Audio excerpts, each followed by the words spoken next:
Certamente, nesse momento, né, os consumidores, os usuários, até os acionistas começam a se perguntar qual vai ser a política daqui para frente. Será que ainda teremos condições, né, de fazer alguma mexida aí nos próximos meses? Então, como se vê, não é uma questão exatamente de gestão, né, porque o presidente não compôs aí a equipe dele ainda, então é uma questão de orientação. Por isso, acho que vale a pena a gente discutir um pouco mais esse assunto, justamente sobre esse novo valor da gasolina nas refinarias, que a gente vai conversar agora com Virgínia Parente. Ela é economista, professora do Instituto de Energia e Ambiente da USP. Professora, tá certo, foi uma redução mais modesta dessa vez, né? Mas ela cria uma sensação também no usuário, no motorista, né? Que podem vir aí mais adiante outras reduções. Essa é sua aposta também? Pode esperar isso ou não em relação a essa nova gestão da Petrobras e essa política de redução? Olá, Sidney. Olá, Renata. Boa tarde a todos que estão nos escutando e nos vendo nesse momento. Bem, a gente pode esperar se o mercado internacional colaborar. O que a gente está vendo na verdade, não tem muita alteração na governança. Inclusive, o que foi ventilado pela própria empresa para o mercado de capitais, porque é uma empresa cotada e precisa dar satisfação da sua governança, é que ela está seguindo estritamente a governança.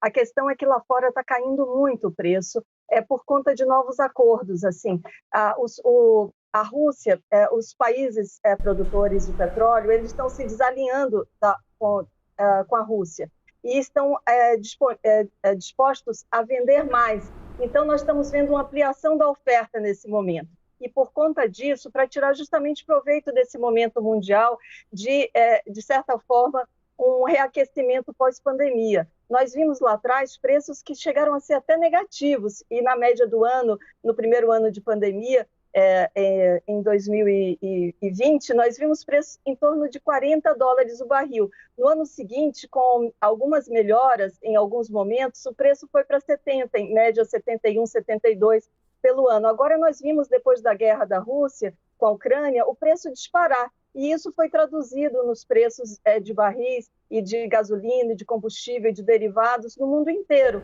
E agora nós estamos vendo um aumento da produção.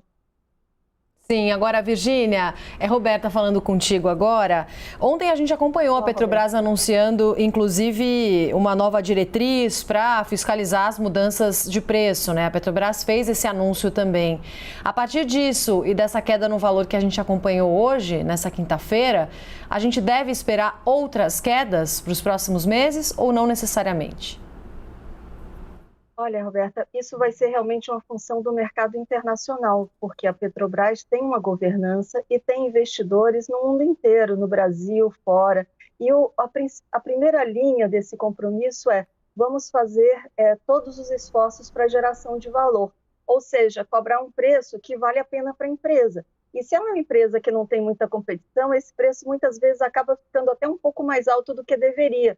Nós vimos isso acontecer há algumas semanas atrás. O preço foi caindo e não foi repassado imediatamente. O que nós estamos vendo com essa nova diretoria, com a nova presidência, sobretudo, é essa passagem mais rápida do que está ocorrendo no exterior para o mercado doméstico. Professora, na sua primeira resposta, a senhora foi muito clara no sentido de dizer, olha, vamos acompanhar o que vai acontecer lá fora, porque realmente a guerra da Ucrânia e Rússia, se continuar em ritmo muito acelerado, complica, evidentemente, a circulação e transporte de petróleo no mundo todo. Por outro lado, eles fizeram alguns acordos em relação a alimentos, né? E isso cria um aceno de que haja um campo ali de algum entendimento. Mas existe alguma outra alternativa? Por exemplo, essa ideia de você acompanhar o preço internacional, mas não repassar imediatamente, a senhora acha legítimo? Ou a senhora acha que deveria ser assim, sobe lá fora, sobe aqui dentro, reduz lá fora, reduz aqui dentro? Qual deve ser a melhor gestão? Olha, a melhor gestão é reduzir a volatilidade, mas não represar demais. É encontrar um meio termo entre não sangrar a companhia e não estressar os consumidores. Porque nós vimos, por exemplo, caminhoneiros que fazem viagens de 4 dias e precificam o frete. Como é que eles vão fazer esse tipo de coisa se ao longo da viagem o preço tiver uma volatilidade absurda, não é mesmo? Então, e as pessoas, as cidades brasileiras não dispõem de tanto metrô quanto várias cidades no mundo mais desenvolvido. Muitas famílias dependem de automóvel e existe muito transporte de automóvel dentro das cidades para entregas de mercadorias, veículos leves de carga. Então, assim, é importante não repassar o tempo todo, mas represar também é muito ruim. Então, o importante é seguir a tendência, formar um colchão, ter segurança energética, ter um estoque regulador. Sim, agora, Virgínia... E a gente precisa caminhar por aí. Desculpa, te interrompi, pode concluir sua resposta. Eu falei que a gente precisa caminhar por aí, por essa governança suave, por uma gestão que arrefeça os sustos que são causados pelo exterior. Sim.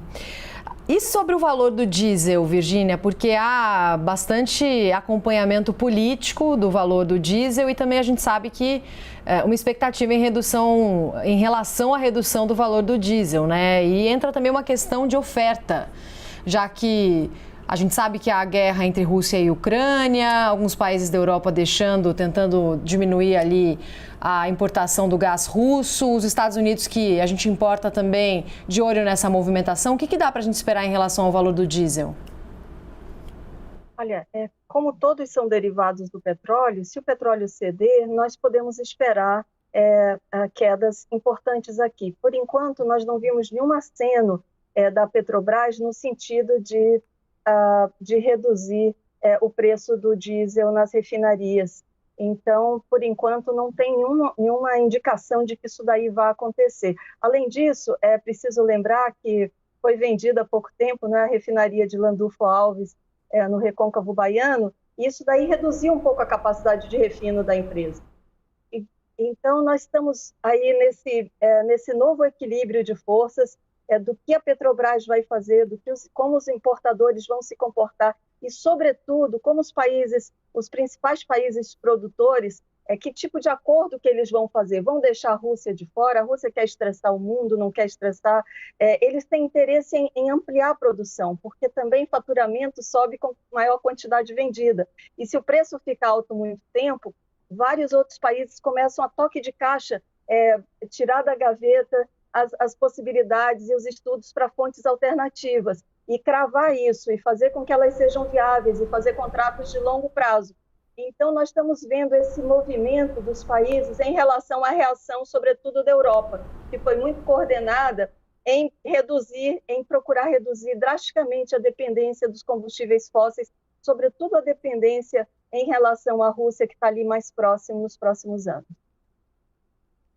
Muito bem, vamos agradecer a participação da professora Virgínia Parente, economista, professora do Instituto de Energia e Ambiente da USP. Uma boa tarde para a senhora.